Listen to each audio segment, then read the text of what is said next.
WrestleZone presents Lost in the Midcard. Here are your hosts, Jeremy Bennett and Matt Black.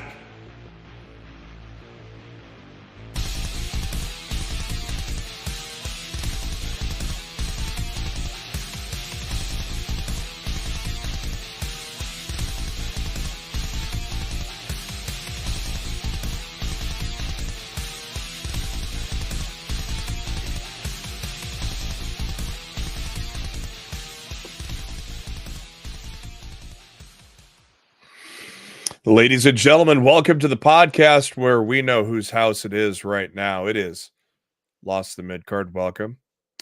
We are off of the high that we got from AEW Dynasty last night. A tremendous show for the most part. We're going to get to that in our lead. We're going to talk about some WWE releases that unfortunately happened and something broken, possibly. But first, make sure that you have subscribed to WrestleZone, first of all. If you're creeping on us here, go ahead and subscribe so you know every time we go live. And by knowing how to know how we go live, hit that bell icon as well. Also, give us a thumbs up in the video. Help us get shared out to as many people as possible as well. And comment as well. And join in the chat like we got our diehards, Mark Cho, MK, and Charles in there. Appreciate you guys. Excuse me, I might be clearing my throat a little bit. I had the flu this weekend on top of being sick the last couple of weeks. So I have been battling it in the past month, but hopefully this is my one sickness of the year. Actually, I got sick in January. So I've been sick more this year than I have all of last year. Stop getting sick. I know. I wish I could never get sick ever again. I'd be perfectly fine. Wouldn't that be nice? Yeah, we could trade to Eric Bischoff for that or something like that. Something like that. I am your host, Jeremy Bennett. You can find me on the Twitter at JB Huskers. As always, my co-host, he is on the Twitter at Raw F Showtime. It is Mr. Matt Black. Matt, how you doing? I'm doing good, man. Dynasty was a hell of a good show last night. Mm-hmm. We should have a pretty good episode of Raw tonight. We got the draft coming up this weekend for WWE and the NFL. TNA is trying to make some moves with some seemingly all unsigned talent, or maybe most of them are unsigned. We'll talk about it. There's a lot to discuss. Wrestling's awesome. Let's fucking go. Yeah, the draft starts this Friday on SmackDown, and we'll kind of break into that towards the end of the show as we preview Raw as well. Not much announced for Raw just yet, but obviously we will know who our new women's world champion will be. It's going to be a battle royal, which is very interesting that's going to crown a champion. But again, I like battle royals, so I'm not going to argue with that. So we'll get into all that towards the end of the show. But first, let's get into our lead here. AEW Dynasty emanating from St. Louis, Missouri last night. The Shy Fets Arena. I've never heard of that arena before. Holds about I think a hair under 8,000 people, if I remember correctly. Great crowd, wasn't it, Matt? Yeah, they sold it. They sold out what they had room for. So that crowd was loud as hell. Very good crowd. And there's certain points of that show where I would have expected a crowd to die. That crowd didn't want to die, and that crowd just kept going. And they were hot all night. And I thought they made a great show even better. Yeah, it was a pretty good crowd. Taking a look at the chat here. Frantic World saying Dynasty was great, really good last night. Brienne, good evening, good to see you. Daryl, old 1 inch. He says that Matt Black is going to SmackDown. You're gonna be. I don't know about all that. Oh, who are they going to put? Who are they going to put you up against? Ozzy thinks Nia Jax will be the champion. Who do you think? The obvious choices are Nia Jax and Liv Morgan. I would say between those two, and then outside shot of Becky Lynch. Okay. So I think they're going to give Becky in this. We don't know who's in it. That's the whole. As far as I know, we don't know who's in it. I figured Becky was taking time off with Seth. She worked the fucking UK loop last week. If she's working the UK loop, she should be more than good enough to take part in a battle royal tonight. Yeah. I think it's going to be Liv for the story.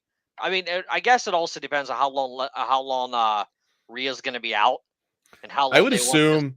Liv Reign to go. Because to Yeah. me, when Rhea comes back, that title's going right back to Ripley. Oh yeah, I assume So Liv is going to be the title holder when Rhea comes back, but she may not necessarily win this battle royal based on the time frame. Yes, Prince Nana, a legend in the wrestling management industry, Ring of Honor and such, getting his flowers as well with Swerve. Becky in the house. All right, thank you, Charles. Stephen Chambers here, 615 says, give Dynasty 8.5 out of 10 because my opinion, 3 matches should have put them on Dynamite, Jericho and Hook, Trenton Seidel, Orange Shibata, Shane Taylor. Of course, 2 of those were 0 2 of hours. those were 0 hours, so those don't count. Honestly, I thought, as I stated online last night on Twitter, had they taken the Trios unification match and put it on the main show and put Jericho and Hook on 0 hour, I think it would have been a perfect pay-per-view.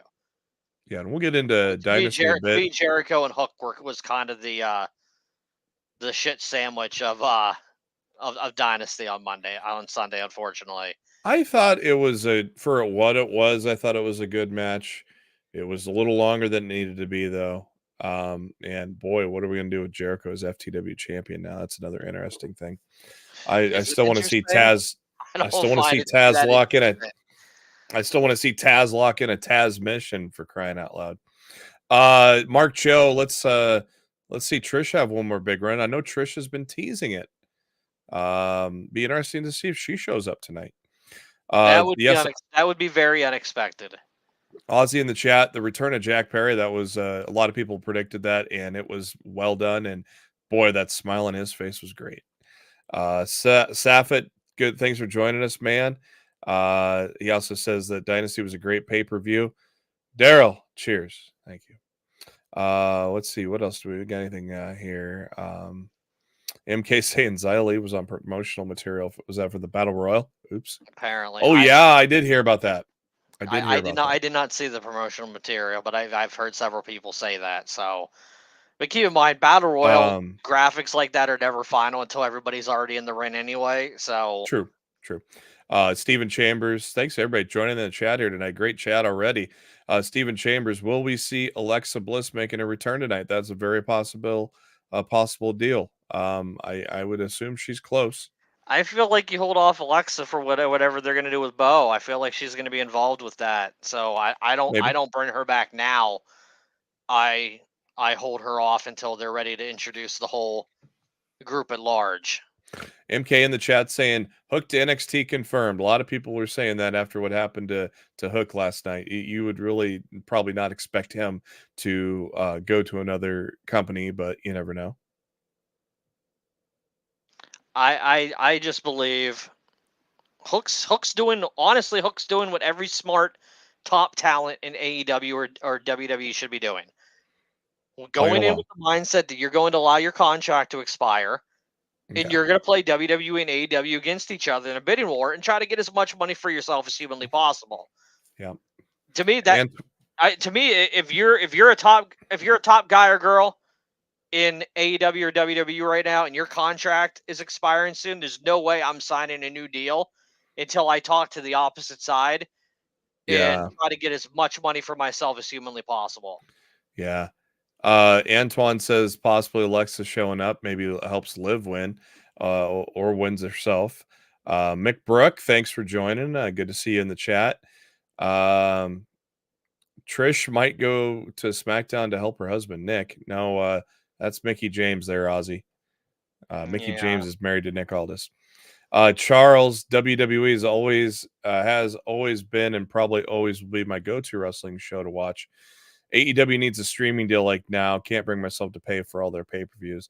Most times I don't watch it. That's why you need a VPN, Charles. You can get them for much cheaper.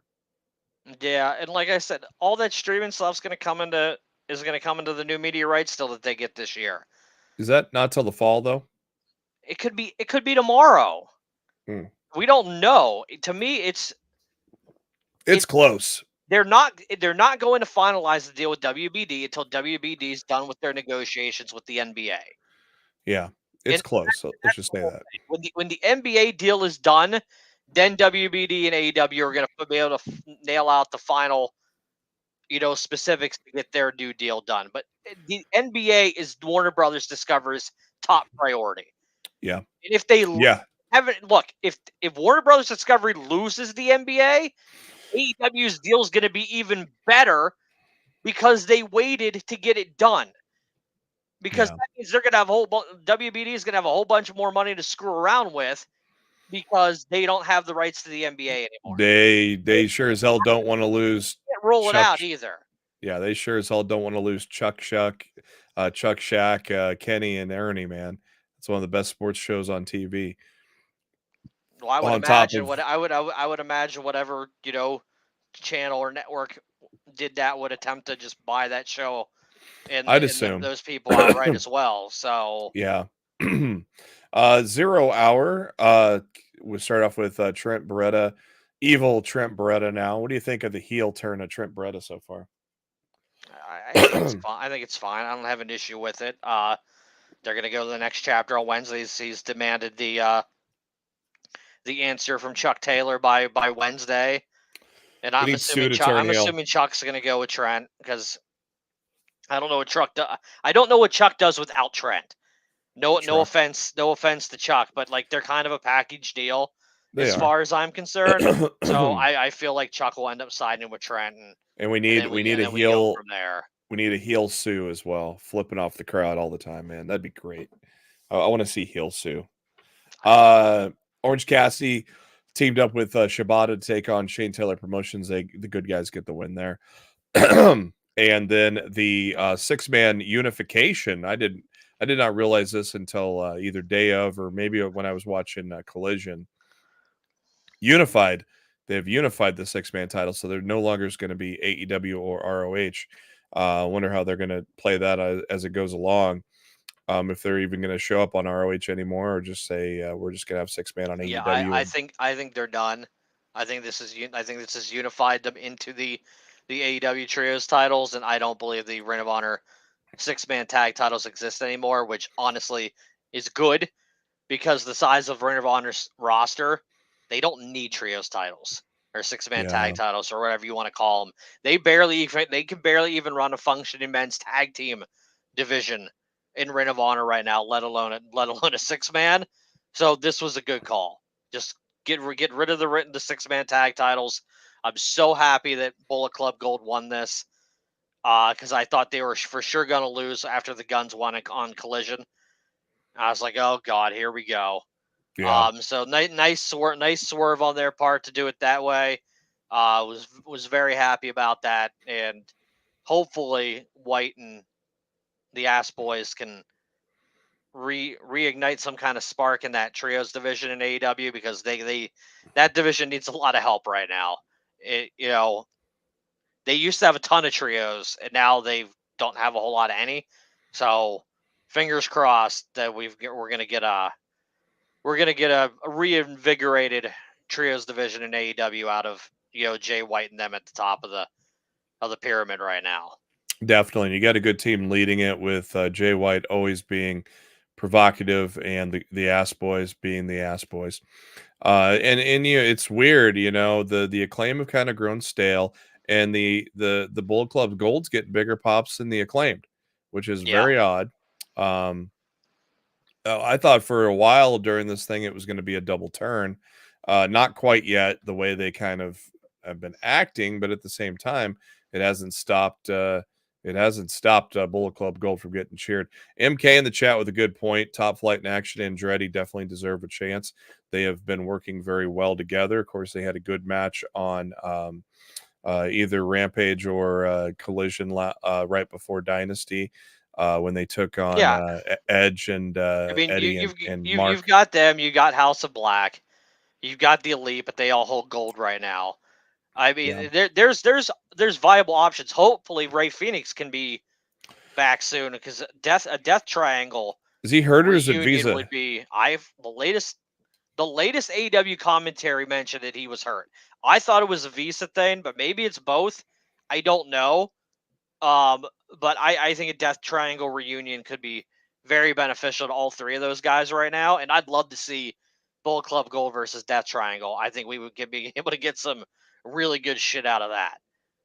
And you also MK also mentioned Juice. I don't know when Juice is set to be back. To be honest, Yeah, hopefully soon. I don't think there's any timetable in his return right now. Unfortunately.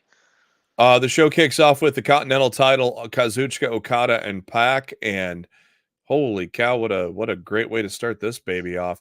The ending was never going to be in doubt, but these guys put on a 22-minute show to kick off the pay-per-view, and the crowd even, I mean, acknowledging Pac at the end of it with a standing ovation after Okada left the ring. Pac sitting on the apron, dejected, still getting a hell of an ovation from the fans. You know, it was like one of those, oh God, is he going away again? What's going to go on? I don't know. But maybe it's some positive momentum for Pac going forward. What did you think of that first match? To me, Okada went over, but Pac got over. Yep. I mean, the audience was way more behind Pac after the match than they were during. And I'm not saying that they weren't on, back and Pac during the match, but I felt like that loss. People are not used to hating Okada. It really took things to another level for Pac. Okada was fully embracing his heel self. During the match, he teased the crowd that he was about to do the Rainmaker pose. Instead, flipped them all off instead. That was so good stuff. Crowd chanted, "Fuck you, Okada." It was good shit. It was a great way, really great way to kick off the pay-per-view last night. Andrea, thank you. What's up, Andrea? Appreciate the love. She also says Dynasty. Also said Dynasty last night was awesome. Loved it and enjoyed it a lot. We did too. MK says Phoenix is at House of Glory in May, so that's good. Well, if he's scheduled for a match in May, then I would say it's only a matter of time until we see him back in AEW. Like I said, a Death Triangle reunion could be very, very good for that division right now. Yeah. Yeah, that middle finger by Okada was so damn good. That's good shit, dude.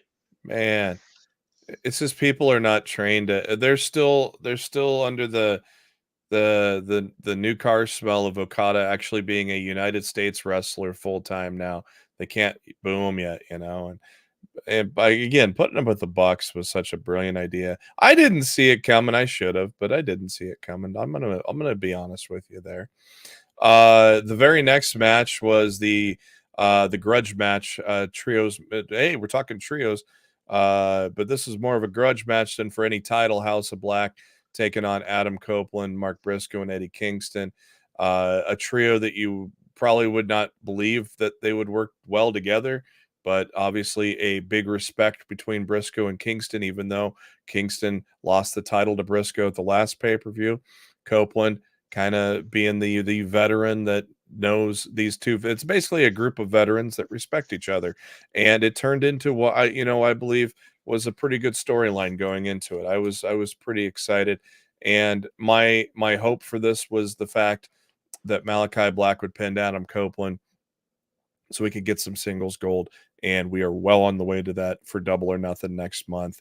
The Black Mist leading to that kick is so good. I love Malachi Black's finisher. That is so good. Knocked out Adam Copeland, got the win in what was a very highly entertaining and chaotic 6-man match. I loved the meat slapping between Eddie Kingston and Brody King.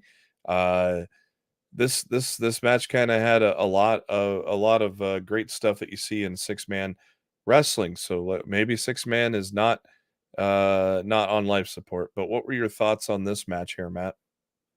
One, I was happy they didn't do the typical trope of Eddie being pissy with Briscoe and that leading to the finish, because I really thought that was going to happen.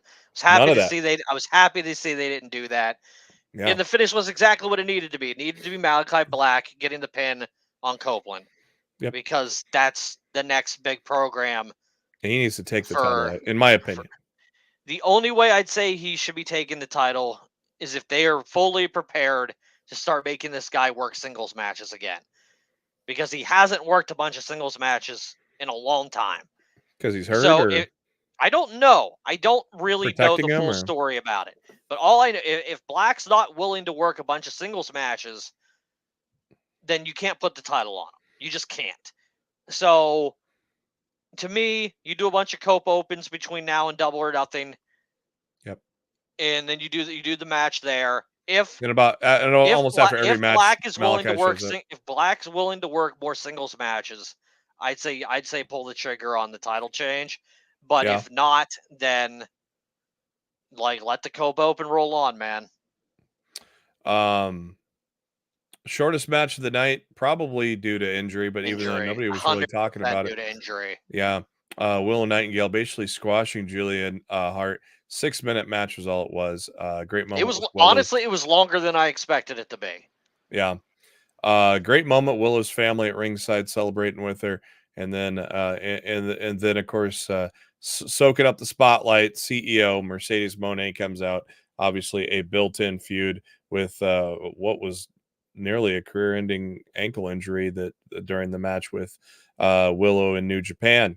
So they are going back to that. God, do you have Willow drop the title that soon, or do you have someone come in and screw? Maybe I a think they do. I think Do you think it's a very short reign for Willow. I think Mercedes is going to be I think she's going to be a monster heel. Like they the have way to not protect? officially. I don't think they've pulled the trigger on it officially yet, but I do believe coming out of Double or Nothing, Money's going to be the top heel in the women's division because I know I some see this people would going two argue that ways. Stone. I know a lot of people would argue that Sony Storm, but I would argue back that in the eyes of most AEW fans at this point, Tony Storm is more of a babyface than a heel, and I think she will be Yeah, full babyface when Mariah May turns on her in order to get a shot at her championship this summer. So I think Tony's going to turn into the top baby face of the women's division, and Mercedes is going to turn into the top heel, and we're gonna see that in the coming months. the only way that Willow retains at Double or Nothing is if someone screws Mercedes. Maybe someone that's pissed off that she's just walking in trying to get the spotlight. Maybe somebody like Britt Baker, DMD. I don't think it's in AEW's best interest to have Mercedes' first match back in a year and in a screwy fashion. All AEW right. does not typically do that with pay-per-views. The other way. And I absolutely would not do that in a match. It's literally her first match in a year, and it's a rematch with the person that she got hurt when the ring with. Well, the other way is Statlander turns on Willow to join Mercedes. I don't think she would join Mercedes, but I think I could absolutely see Statlander turning on Willow. I still think if Mercedes was attacked at all, and she didn't set it up herself, because that would be such a heel thing to do, to like play off that she was attacked when she really wasn't. Number one suspect for me is Chris Statlander. And you go back to that segment that aired on social media a week or two back when Statlander confronted Trent for what he did to Orange. And Trent whispered something in Stat's ear and then walked away. And Stat just had that look. And I'm just like, okay. So yeah, I wouldn't hate Statlander joining Mercedes though, because I don't think like I said, I don't think it's a joint thing. I think it would end up being Statlander and Stokely against Willow coming out of Double or Nothing. I'm just saying I wouldn't mind it, because then you could have those two kind of feud with Britt Baker and Jamie Hayter when they come back. You know, there's some things you could do with those four. I think if you you have Statlander join Mercedes. To me, when Britt and Hayter come back, they're going to be interlocked with Thunder Rosa. I don't think there's anywhere to go immediately but. God, they're going to be so babyface though. It'll be interesting. And Britt's got the long-standing alliance with Deonna as well. I think Deonna and Thunder being mixed up right now is not an accident. And I absolutely believe it's the catalyst in what's eventually going to bring Britt Baker back to TV. Even if it means bringing her back without Jamie, I could see Britt coming back to be with Deonna in a rivalry with Thunder Rosa. So You know what I should have? You know what I should have done? I should have grabbed my AEW crate so I could put Nana behind me. I'll do that next week. Just thought about that. he's back there on my thing somewhere. Is he? I got way too many guys up there right now. I can't. do. I'm not gonna get up and try to find I've only them. bought 2 Maybe I'll AEW have him. crates. Maybe I'll have him in my hands next week when we start the I show. bought the Like crate. You can dance with them in your hand. I bought the crate just because it was the last Sting shirt, which was a pretty sweet shirt too. Plus, we got a Timeless Tony shirt, which was not bad either. And so those crates are pretty cool. I like the crates a lot. I've gotten everyone they've ever done. So next up, a tremendous technical wrestling match for the AEW International Championship between Roderick Strong and Kyle O'Reilly. He's not. Daryl's not wrong. Nope, that's Prince true. Nana adds value to everyone's life. He does. He's true. the man. It did. If you don't like Prince Nana, I think there might be something wrong with you. That dude is just happiness. If you could bottle Prince Nana, you could make the entire world happy, because that dude's a trip, man. Freaking tremendous. Yeah, and I think if I remember right, Pro Wrestling Illustrated brought back the manager, like the listing. I saw a top 10 somewhere. And yeah, Nana was like 2, I think, behind Paul Heyman. I mean, how are you gonna beat Paul Heyman? But I assume I can find that list later on. Tremendous match between these two. I did not expect a title change. I know Matt wanted to see Kyle O'Reilly win. I did not expect Roderick Strong. I didn't. I said, I didn't expect a title change, but I wanted to see one. Tremendous match. Those counters, some of those counters, especially with Roddy, he could literally counter anything into a backbreaker, can't he? It was vintage Ring of Honor. In the best way possible. That was an old school Ring of Honor style matchup, and I understand why that isn't for everybody. But if you're an old school ROH fan, I think you love the hell out of Kyle and Roddy at Dynasty. I thought it was a great match. Yeah, I mean, these guys went almost 20 minutes. They could have won another 40. I've literally seen Roderick Strong and Jay Lethal go 60 minutes in a warehouse that was like 105 degrees inside. So these guys can go all night, and it's good to see Kyle O'Reilly back. I mean, I never realized how we may never see him again. And so it just makes it even more surreal to see him back into that ring. At the end, Adam, yes, we're going to get there. At the end of the match. Had enough of Wardlow shit. Well, yeah, first off, what the fuck was the Wardlow interference? All he did was get on the apron, and then he's like, okay, and then he went back down the stairs. I think he purposely got caught. Because if you remember several weeks ago, Cole said after Wardlow lost the match to Joe that it was Wardlow's responsibility to not let any other members of the Undisputed Kingdom lose their titles. Yeah. So I think Wardlow was doing his job, but was doing it in a way that he knew he was going to get caught, and the referee was going to make him get down, and so he didn't actually have any sense of contributing to the finish of that match. Well, Wardlow is goofy nowadays. No, so here's my hope for Wardlow, and here's how they could save him. And I'm sure some people won't like this, but I've been thinking about this for a while. But think about how can you fix Wardlow? When was Wardlow at his best, JB? MJF feud. I'll disagree with that. Wardlow was at his best when he was with MJF. So I predict, and I know that some people are going to hate this, but this is my prediction. You have him ride his coattails when he comes back? The night the Undisputed Kingdom kick Wardlow out and try to end his career or put him on the shelf or something, that's when MJF returns. Ooh. And MJF saves Wardlow. I don't hate it. And they spend this, it lasts for weeks where Wardlow's like, I don't fucking trust you. Yeah. And MJF's like, look, I screwed up. I understand I screwed up. I'm going to make it up to you. We can be best buds again because I need a best bud since I lost Adam Cole type of deal. And I think eventually they'll hug it out and MJF and Wardlow will be a unit again, but I they'll don't be hate on the it. babyface side of things Yeah, instead of the yeah, heel. And I yeah. think that is the catalyst of what Wardlow's going to need right now to get back over with the AEW audience. Beautiful moment. Adam Cole standing up and looking good walking down that ramp. Thank God, God, dude. there were people like coming after Sean Ross Sapp. It was like, oh, you said he was gonna be off TV. No, he's been off TV, you dumbass. When's the last time you saw him? He Fucking hasn't been at marks. TV in a while. No, it's been over a month. Yeah. Fucking marks. But man, it was good to see him looking very healthy walking down that ramp. And as I mean, look, even if he's not 100% cleared yet, if he can be around walking almost in like the Mercedes Moné role for, like, let's say he's good to go by Double or Nothing like Mercedes. If he could just be on TV for the next, couple weeks, walking around and being interactive and in injecting some life into this stable, that's going to pay dividends for this storyline as we advance. Because without Cole, the Undisputed Kingdom doesn't work. boy, So, that side eye Cole gave him though. Woo! oh, it was awesome. It was awesome. I thought they were gonna drop him right then and there.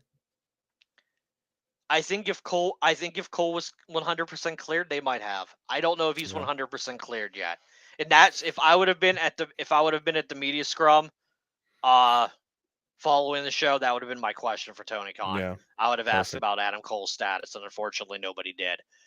All right, so Hook and Jericho next for the FTW Championship. I know you did not like it. As a match, I thought it was good. But people are just tired of Jericho. The only thing that was good was the crowd. Yeah, but people are Go tired home, of Jericho. Go home. It was a good Go match. home, Jericho. Go home. It was a good Please match. retire. Fozzy sucks. Please retire. Fozzy sucks. That crowd was the MVP of that entire match. The And best honestly, part, the biggest pop that match got was when Taz stood up from the commentator's table. yeah. Well, here's the funny part is, like, Jericho's clearly a heel, but he doesn't know it, which is kind of funny. Oh, he's doing the Kurt Angle WWE debut gimmick where he's pretending to be a babyface, but he's really a heel. He's almost playing the role Cody Rhodes was playing late in his AEW run. Yeah. But I thought the match itself was fine. The ending was good.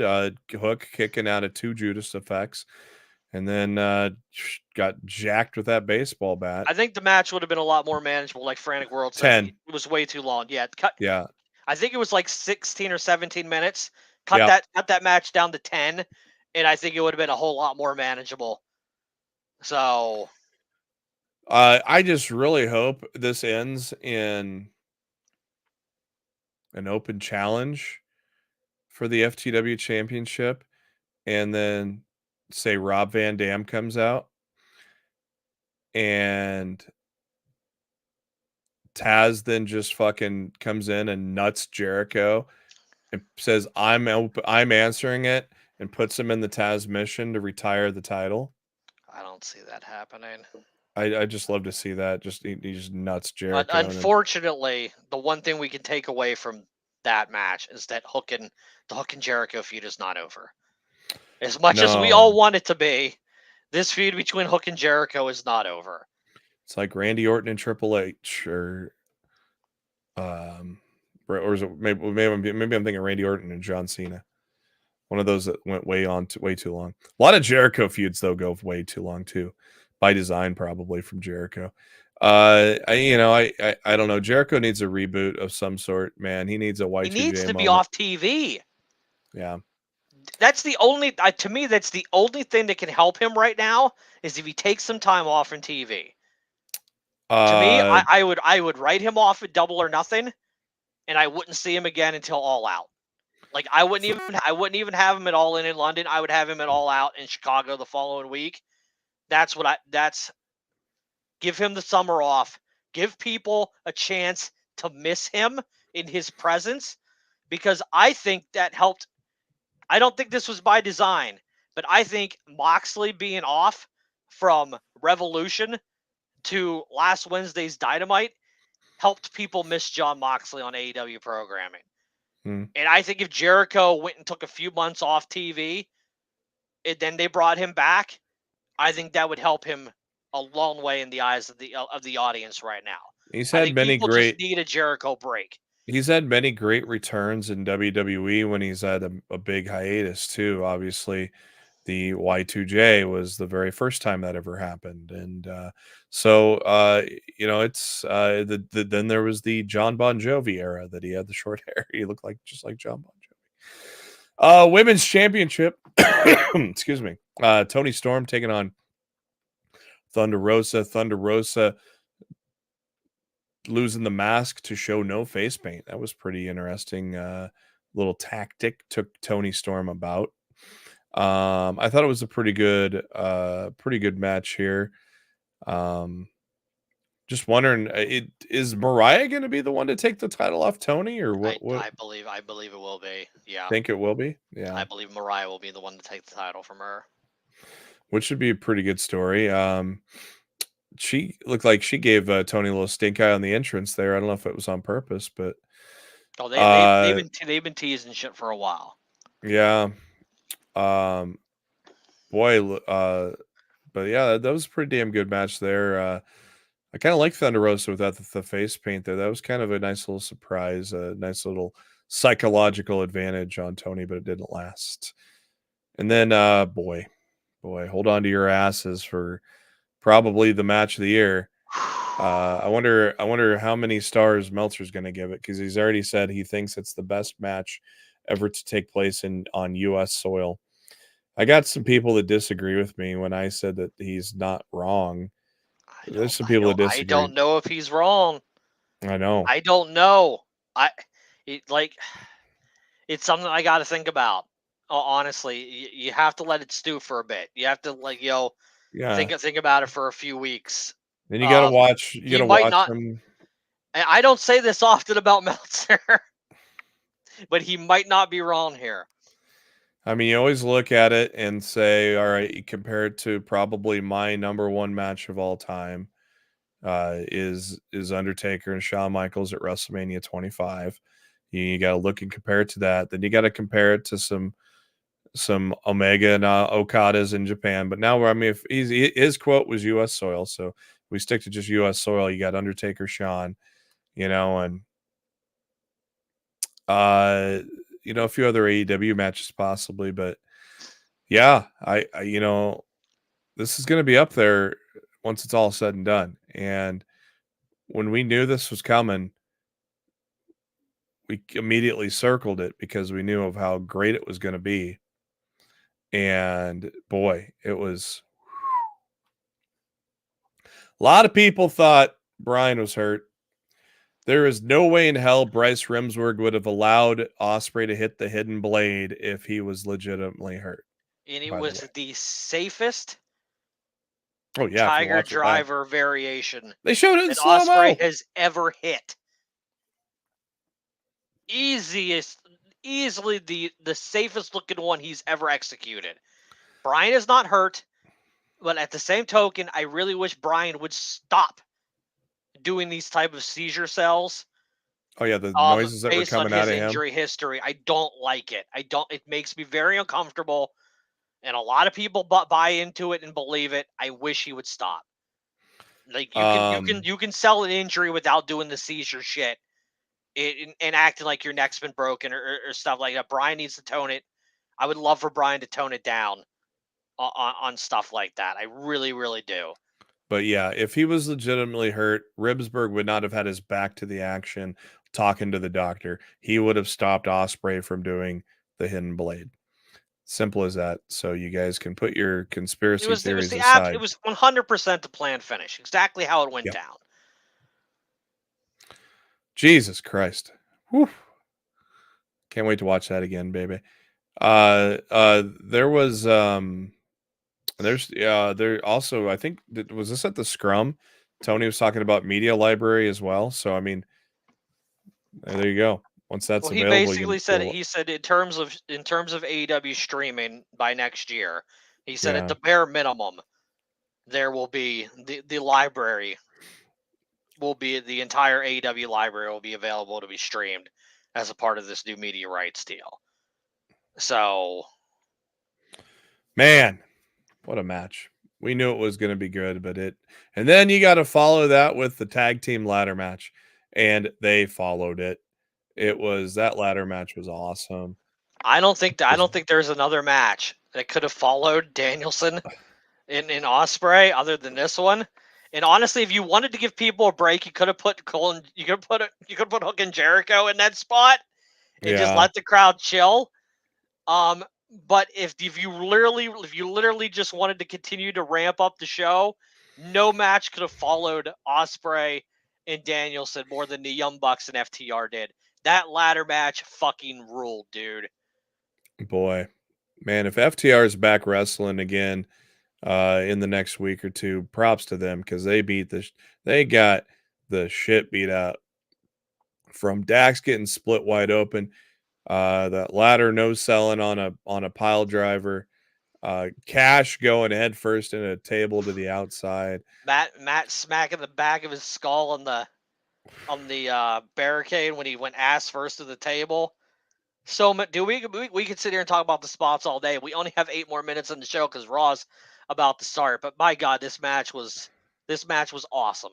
It honestly, if it would have been on any other show that didn't include Ospreay and Bryan Danielson, it probably would have been my favorite thing on the show. It was that good. And then Jack Perry, as many expected, Jack Perry. It's so funny how he had to be escorted out of the arena, but yet he's got a new T-shirt on Shop AEW. The reaction for Perry was immense. Yep, immense. He's a bigger star now. Thank you, CM Punk. Yeah, I think everybody who wanted to knock the footage a few weeks ago can eat a little bit of humble pie. That smile on Jack's face. Because I think if it did anything at all, it solidified Jack Perry's return and made him a much bigger star coming back than it would have otherwise. So the story is was a big win. So the story is Jack is still suspended, but the Young Bucks are going to use their EVP powers. Well, if you notice, when he's being moved out, Nick looks out to him and he goes, and Perry goes back and does the Elite symbol right back. So he's joining the Elite. I love the smile. The Young Bucks will end his suspension probably as early as this Wednesday show. I love the smile on his face when the mask came off. That was shit-eating awesome. grin, Jack Perry, buddy. Main event went a little less than 20 minutes. They might have been cut a little bit, but still, it was still an epic match. That usual formula: Big Man Joe working on Swerve until Swerve gets the upper hand, and man, what a moment! First ever African American AEW World Champion. A man that was discarded by WWE not too long ago, though honestly, Hit Row is one of the hottest things in NXT going on. They let him go, and look what you got now. You got a megastar that is now leading your company, and it's I'm excited to hear the speech on Wednesday's Dynamite, Matt. Yeah, great match. Well deserved for Swerve. He's been busting his ass in AEW for a while now. And one thing I appreciate about AEW, more often than not, when they realize something's hot, they strike while the iron's hot and they make shit happen. They don't wait and lose the moment. And this was the moment for Swerve on Sunday. I won't even name his name, but I saw a wrestling reporter that said, Swerve needs to lose. I know this is an unpopular decision, but Swerve needs to lose. So when he wins the title, it'll mean more. Nah, man, he lost at the last pay-per-view. This was Swerve's moment. And I'm very, very happy to see him get that done last night. I thought it was a great moment. Not too long after getting fired, now you can buy Rob Schamberger, Prince of Swerve, on AEW. And it looks like AEW has landed him after WWE let him go. So they put out some limited edition prints after he won the title there last night. We literally have not much time left. So Rebellion last night, Saturday night, TNA. we had ourselves a broken return in the TNA World Title match. Moose taking on Nick Nemeth, and we finally. So, is it literally just Tony Khan did not want broken Matt Hardy at all, or what? What the hell? What's the deal, bro? He's not under a deal. He's said it. No, I'm talking about why was he not? Why was this guy not you? This is like one of the most popular versions of Matt Hardy. Why was it not in AEW? Well, he came in as this gimmick, if you recall. Yes, but it went away. Yeah, well, these things happen. I'm just wondering why AEW, I think, dropped the ball with him on him and Jeff on that. I think him and Jeff need to be together, and that's my long and the short of it. Wherever Matt ends up going, whether if he returns to AEW and signs a deal, goes back to WWE, wherever, I hope that him and Jeff get to end their careers together as a tag team, and I hope it works out for them. And I hope Matt running the broken gimmick right now in TNA is a proof of positive for him to show other companies that gimmick is still viable in 2024. Yeah. And that's a great thing with what TNA is doing. As far as I know, Sami Callihan hasn't signed a deal either because he's still working MLW. He's still running his Wrestling Revolver promotion. I think the only return that weekend that signed something, and I don't know this 100% certain, but I've heard for some people that Mike Santana had signed with TNA, but Sammy and Matt have not. So I think if Matt can prove the broken gimmick is still viable through TNA programming over the next month and a half, or however long he's going to be there to run this program with Moose, he could come back and do it in AEW. He could go to WWE and do it, and so maybe Triple H wouldn't make him be woken, and he could actually be broken over there. I don't know. We'll see how. And Matt Hardy how it ends up going. Matt Hardy has said publicly he wouldn't mind joining Bo Dallas in that deal as well. If you're gonna have a white six, I'm not really interested in that. I don't want to see that. But then of course some unfortunate releases happened in WWE as well. Not many of them were too surprising. Jinder Mahal, Veer, Sangha. Unfortunately, Xia Li, I thought they could do a little more with Xia Li than they did. And then Zion Quinn. I was actually a fan of Zion Quinn in NXT. They just couldn't really find a niche for him. Von Wagner was the biggest surprise for me just because he was used in some major storylines as of late. But Sean Ross Sapp reporting a lot of these were deals of people that have been in the company 5+ years, basically not showing much growth. Unfortunately, had to let them go is kind of the deal there. I think like the deal with Sangha, I thought Sangha was good on NXT on his own.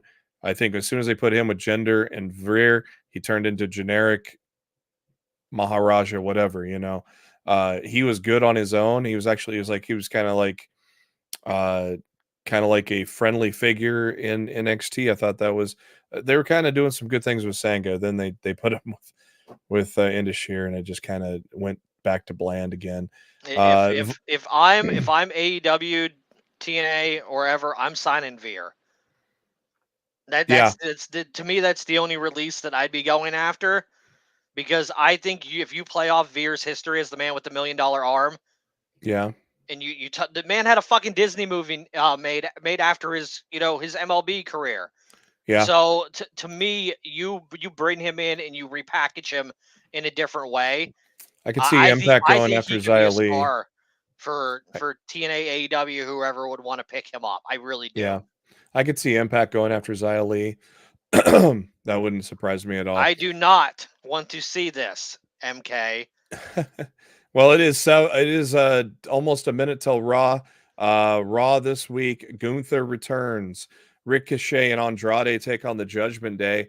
Awesome Truth defend their World Tag titles against DIY. What do you think of those two new titles? I love the WWE titles, man. Old school reign there, but I don't hate the world titles either. I think the world titles I thought the Raw titles looked good. The SmackDown titles blow them out of the water. The only thing I wish they would have done is add a little bit of blue in the globe behind the WWE logo. But they're not would have been perfection. They're not brand specific. That's why. they can Well, switch no, brands blue at as any in time. like the globe. I'm not saying blue as in Oh. SmackDown. Oh, okay. Like there's a globe behind the WWE logo. You put some blue in there. That's what I'm saying. Congratulations to Ruby Soho and Angelo Parker, as well as Ruby announced her pregnancy this week as well. On Rampage. Yeah, very cool moment. Yes, so very cool for that couple there. All right, kids, enjoy Monday Night Raw. We'll see a new women's world champion. It should be a good show. It's already looking that way. Have yourselves a good week. We'll be back at the same time next week, and we'll talk about the draft and what may happen on Monday Night Raw next week. Have yourselves a good one. Take care. Spike your hair.